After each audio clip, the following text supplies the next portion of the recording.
Hello everyone, welcome on my YouTube channel Adisri Classes. Today I will going to start a new topic angle measurement system. Angle को major करने के लिए हम लोग उसके कितने मेजरमेंट सिस्टम हैं उसके विषय में आज पढ़ने जा रहे हैं। तो पहले हम देखते हैं कि कितने सिस्टम हैं। देखें, पहला जो सिस्टम इसमें हम ले रहे हैं जिसे आप लोग जनरली बुक्स में नहीं पाएंगे मैथमेटिक्स के, मगर हम इसका यूज करते हैं क्योंकि हमारे फिजिक्स में इसका यूटिलाइजेशन आगे चल के खूब होता है, जिससे हम लोग बोलते हैं revolution measure system. Revolution measure system, okay. Second के विषय में आप लोग जानते हैं जिससे हम लोग क्या बोलते हैं, डिग्री मेजर सिस्टम, और also it is called as sexagesimal measure system, okay. और तीसरे नंबर पे क्या है, सर्कुलर मेजर सिस्टम, और इसे ही कहते हैं, इस नाम से आप लोग जानते होंगे, रेडियन मेजर सिस्टम, ओके। देखें, लेकिन ये जो भी हमारा मेजरमेंट वाला सिस्टम पढ़ रहे हैं, पढ़ किसके लिए रहे हैं, एंगल के लिए। तो पहले हम आपको एंगल समझाते हैं कि एंगल होता क्या है। एंगल देखें, इसको समझने के लिए पहले बेसिक थोड़ी बातें हैं उसको समझते हैं। हम एक OA रे ले रहे हैं जिसे हम लोग मान रहे हैं ओरिजिनल रे, और इसका दूसरा नाम है इनिशियल साइड भी बोलते हैं। अब हम इसका लोकेशन, जो OA का लोकेशन है, पोजीशन है, इसको चेंज कर रहे हैं रोटेशन के माध्यम से, और ये रोटेट करते हुए सेकेंड पोजीशन OB को ऑक्यूपाई कर रहा है। तो इस बार देखिए आप, अगर हम इस पॉइंट को फिक्स्ड कर दें, जिसे क्या बोल रहे हैं हम लोग, वर्टेक्स नाम दे रहे हैं, ठीक है। मतलब हम वर्टेक्स को फिक्स कर दें और OA को क्या करें, मूव करें। अब मूवमेंट दो हो सकती है ना, जैसे ये देखें, इसकी मूवमेंट क्या है, ऐसे है। इस डायरेक्शन को क्या बोलते हैं, एंटी क्लॉकवाइज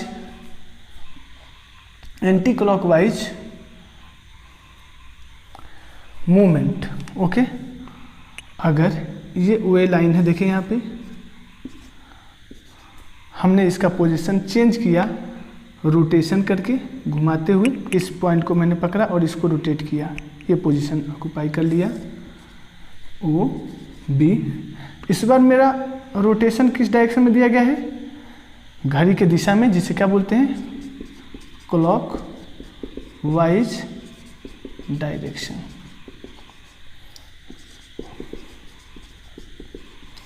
जिसको हम लोग अगले बार से क्या लिखेंगे, एंटी क्लॉकवाइज डायरेक्शन। इसको कैसे लिखेंगे शॉर्ट में, क्लॉकवाइज डायरेक्शन, ओके। देखें, ये मेरा कन्वेंशन है कि अगर आप एंगल का मेजरमेंट एंटी क्लॉकवाइज में कर रहे हो तो इसे हम लोग शो करेंगे पॉजिटिव साइन से। और एंगल किसे कहेंगे, जो OA लाइन है और OB लाइन है, इसके बीच में जो भी हमारा फिगर स्वीप हुआ, इसको बोलेंगे कि ये मेरा एंगल बन गया, एंगल सस्टेंड हुआ, ठीक है। वैसे ही OA और OB के बीच में जो मेरा फिगर स्वीप हुआ, उसे बोलेंगे कि मेरा एंगल बना, और जिसे नाम दे रहे हैं थीटा। लेकिन अगर ये थीटा मेजर एंटी क्लॉकवाइज में किया जाएगा तो प्लस साइन के साथ लेंगे। अगर ये एंगल क्लॉकवाइज के डायरेक्शन में मेजर किया गया होगा तो इसे निगेटिव साइन के साथ शो करेंगे। आपको समझ में आ रही है पूरा का पूरा? कोई डाउट नहीं होना चाहिए।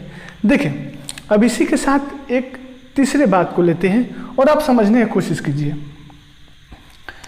कि अगर ये मेरा OA लाइन है, OA लाइन बोलिए या रे बोलिए या ओरिजिनल पोजीशन बोलिए, हम इस OA को रोटेट करते हुए ये इस O पॉइंट जिसे हमने वर्टेक्स नाम दिया है, रोटेट करते हुए पूरा रोटेट करा रहे हैं और फिर से फाइनल पोजीशन को भी OA लाइन से ही या OA रे से ही कोइंसाइड करा दिए। जैसे देखें, यहाँ से मैंने रोटेट किया, रोटेट करते करते फिर मैंने इसी से कोइंसाइड करा दिया। तो इसे बोलते हैं वन कंप्लीट रोटेशन हुआ। क्या हुआ? वन कंप्लीट रोटेशन हुआ और इसी को नाम देते हैं वन रिवॉल्यूशन। वन रिवॉल्यूशन क्या नाम देते हैं? वन रिवॉल्यूशन, जिसे हमने रिवॉल्यूशन मेजर सिस्टम पढ़ा। जैसे आप लोग फिजिक्स में हम लोग जब सर्कुलर मोशन पढ़ते हैं, रोटेशन पढ़ते हैं, इन सब चैप्टर को जब पढ़ेंगे तो आप लोग देखिएगा कि उसमें व्हील का मोशन के विषय में बात करते हैं या किसी पॉइंट के अबाउट कोई बॉडी बार बार अपने पाथ को ट्रेस करता है, बार बार उसी पे रोटेट करता है, तो वहाँ पे हम लोग बातें करते हैं रिवॉल्यूशन के टर्म में। समझ रहे हैं ना? तो एक रिवॉल्यूशन से हमें क्या पता लगा?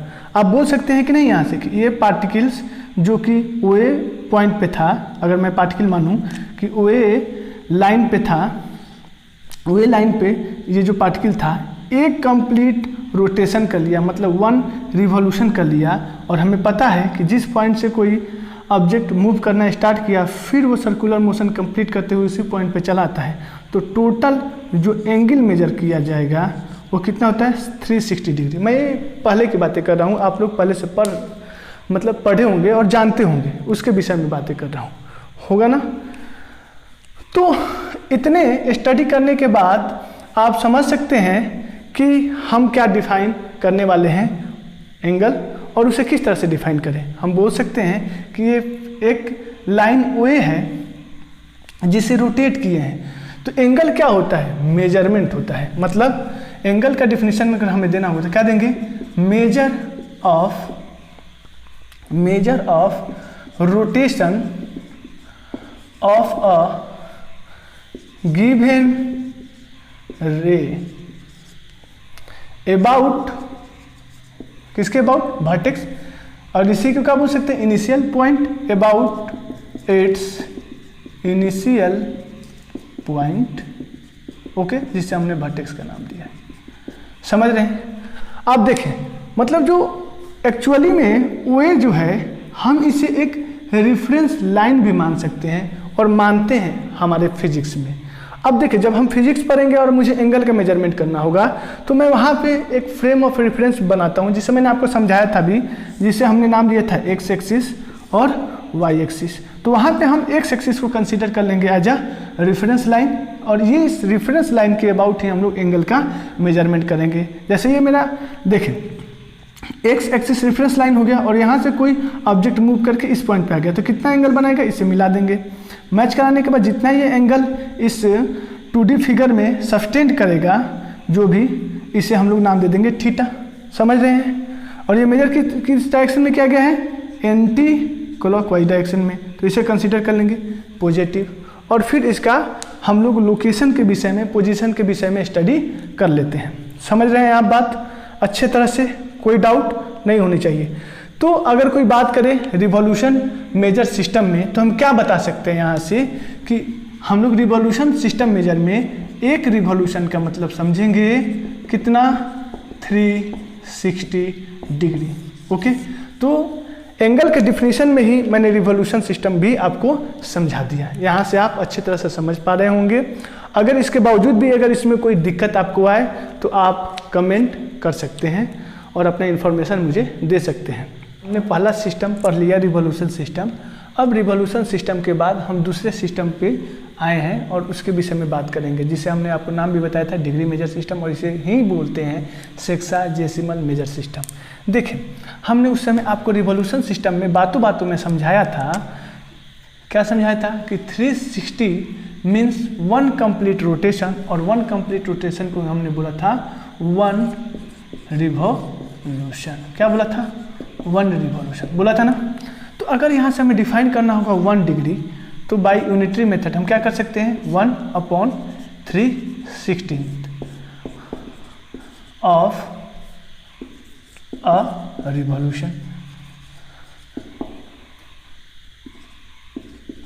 मीन्स हमें पता है एक रिवॉल्यूशन का मतलब क्या है कि जो भी मेरा रेफरेंस लाइन है, इसे अब हम क्या बोलेंगे, रेफरेंस लाइन। आपको हम समझा रखे हैं, इस रेफरेंस लाइन से 1 कंप्लीट आप रोटेशन कीजिए, ये हुआ। इस कंप्लीट रोटेशन को हम 360 इक्वल पार्ट में डिवाइड करते हैं। कितना, 360 इक्वल पार्ट में डिवाइड करते हैं। ऐसे सोन हम दिखा दे रहे हैं आपको। तो इसका जो एक पार्ट होता है, कोई एक पार्ट ले लीजिए, एक पार्ट जो होगा 1 पार्ट, इसको हम लोग बोलते हैं क्या, 1 डिग्री। ठीक है, 1 डिग्री। तो 1 डिग्री मीन्स क्या हो गया कि 360 को आप, जो 360 डिग्री था उसे आप 360 इक्वल पार्ट में डिवाइड कर दीजिए, उसका एक पार्ट को हम लोग बोलेंगे 1 डिग्री। ओके, इसके बाद आप अगला देखें कि जो भी मेरा 1 डिग्री आया, आप देखें यहाँ पे मैंने उसे उठाया 1 डिग्री, ये है मेरा क्या है, यहाँ से यहाँ तक का जो ये रिप्रेजेंट कर रहा है, जो एंगल सस्टेन किया है वो कितने के इक्वल है, 1 डिग्री। इस 1 डिग्री को अब मैं 60 इक्वल पार्ट में डिवाइड करूँगा एंड सो ऑन। तो प्रत्येक जो पार्ट होगा, कोई भी एक पार्ट आप उठा सकते हैं, तो इस एक पार्ट को हम बोलेंगे 1 मिनट। मिनट के लिए हम जो भी नंबर होगा उसके ऊपर 1 डैश शो कर देंगे। ठीक है ना, तो क्या हो जाएगा कि यहाँ से हम क्या बोल सकते हैं, 1 degree is divided into 60 equal parts, then each part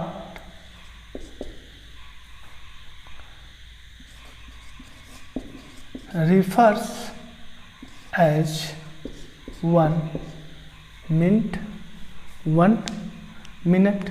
okay, मतलब प्रत्येक एक पार्ट 1 मिनट को रिप्रेजेंट करेगा आपको। तो ऐसा कितना इसमें आपने डिवीजन किया है, 60 डिवीजन किया है, तो इन 60 को मिला दोगे तो क्या बनेगा, 1 डिग्री मीन्स 1 मिनट। एक मतलब हर एक पार्ट 1 मिनट को डिनोट कर रहा है, तो ऐसा 60 पार्ट है, मतलब ये सबको जोड़ा जाए तो 60 मिनट होगा ना। मीन्स इस 60 मिनट को मिला दिया जाए तो 1 डिग्री बन जाएगा। तो हमें यहाँ से एक रिलेशन मिल गया कि 1 डिग्री मीन्स कितना होता है, 60 मिनट। 60 मिनट, इसको ऐसे भी लिख सकते हैं 60 मिनट। लेकिन इसे डिनोट करने का तरीका होता है, जो भी नंबर है उसके ऊपर 1 डैश दे दीजिए। ओके, अब देखें, जो भी मेरा यहाँ पे मिनट आया, जो एक पार्ट ही आया, एक पार्ट, इस एक पार्ट को मैं उठा रहा हूँ यहाँ से, एक पार्ट को मैंने लिया, ये मैंने दिखाया, ये क्या है, 1 मिनट वाला जो एक पार्ट है, 1 पार्ट है किसका, और 1 पार्ट किसको रिप्रेजेंट करेगा, 1 मिनट को। इसको अब फिर से मैं 60 इक्वल पार्ट में डिवाइड कर रहा हूँ। ओके, डैश शो कर दिया। तो इसका जो एक पार्ट होगा वो फिर रिप्रेजेंट करेगा हमें 1 सेकेंड को, और सेकेंड को शो करने का तरीका क्या होता है, नंबर के ऊपर डबल डैश शो कर दो। ओके, तो क्या बोलेंगे हम, 1 minute is divided into 60 equal parts. Then each part refers as 1 second. तो 1 मिनट का जो फॉर्मेशन हुआ है, ऐसे कितने पार्ट, 16 पार्ट, 1 2 3 4 5 ऐसे करके 16 पार्ट, और एक पार्ट डिनोट कर रहा है 1 सेकेंड को। तो ऐसे कितने पार्ट हैं, 60, मतलब ये 60 पार्ट मिलकर क्या बनेंगे, 60 सेकेंड, और 60 सेकेंड जो इक्वल किसके होगा, 1 मिनट के। तो मैं बोल सकता हूँ 1 minute equal to 60 second, 1 minute equal to 60 second. कोई आपको दिक्कत नहीं होनी चाहिए। तो यहाँ पे मैंने आपको एक बेसिक इन्फॉर्मेशन दे दी। इसके बाद आपको जो ध्यान रखना है, एक नोट पॉइंट, मैं ये नोट पॉइंट इसलिए लिखा रहा हूँ और आपको समझाने के समझाना चाह रहे हैं ताकि आप आगे चल के आप डिग्री से मिनट, मिनट से सेकंड में कन्वर्ट कर पाए। लेकिन उसके लिए ये बेसिक इन्फॉर्मेशन बहुत ज़रूरी है। देखिए, कभी हमें लिखा हुआ मिलता है 1:5/4, तो हम इसे ऐसे भी लिख सकते हैं 1 + 5/4। समझे? आप इसका एलसीएम ले और जो भी फ्रैक्शन का सम पढ़े होंगे वैसे कर ले। और इसे भाई आप जानते हैं तोड़ना क्या होता है, 4 × 1, मतलब 4 को इससे मल्टीप्लाई करते हैं, जो आया रिजल्ट उसमें नोमिनेटर को ऐड कर दीजिए। तो क्या करेंगे, 4 × 1 कितना हुआ, 4, 4 + 5 9/4, इसे इतना आया। इसे भी ले, एलसीएम कितना हो जाएगा, 1 × 4 का 4, 4 में 1 से डिवाइड करेंगे 4, 1 जो भी आया मेरा डिवाइड करने के बाद उसको उठा के इससे क्या करेंगे, मल्टीप्लाई। तो 4 × 1 4 प्लस फिर 4 में इससे डिवाइड करें, आएगा 1, 1 में 5 से मल्टीप्लाई करें 5, कितना आया 9/4। तो हम इस तरह से लिख सकते हैं। ये हम आगे आपको समझाएंगे जब एग्जाम्पल के माध्यम से, तो आप समझोगे कि इसका यूटिलाइज कितना ज़्यादा है। तो आज हम लोग यहीं पे फिनिश करते हैं। Okay, thank you for listening me, bye.